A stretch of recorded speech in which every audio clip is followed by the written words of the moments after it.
Well, that was as fabulous as we made it out to be, as we had imagined it to be. That little trip coming up the loch, number one, passing Omeath and passing Warren Point and coming down by the big industrial port down there, and then suddenly you come up and you're into these beautiful kind of environments where you've got Narrow Keep kind of on your bow, and you kind of snake up closer and closer, and with the forest either side of you as you come up to the Victoria Loch. The guys at the loch today were great. I don't know how many boats we got total here today, but he did it in 3 different locks, so that gives us an idea there was a good crowd of us that came up. But it's a really beautiful trip. When you do something like this with weather like today, you can't really understand why this Newry Canal isn't as popular as, say, something like the Caledonian or something along, say through the continent, one of the French canals or something like that. It really is such a beautiful asset that we have here, right on our doorstep, and I'm sure now everyone here is going to have a great time.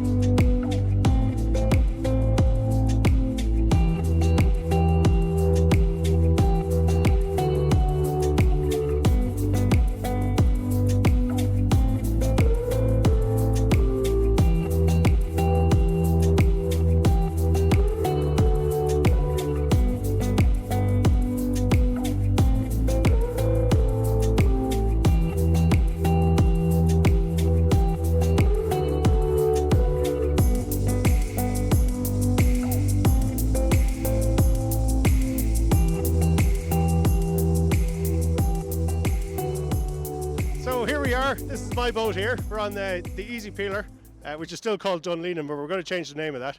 And we've got my loyal crew, Killian, who's been through a lot this week. He's out fishing in the lashing rain as part of the Carlingford Cruising Week.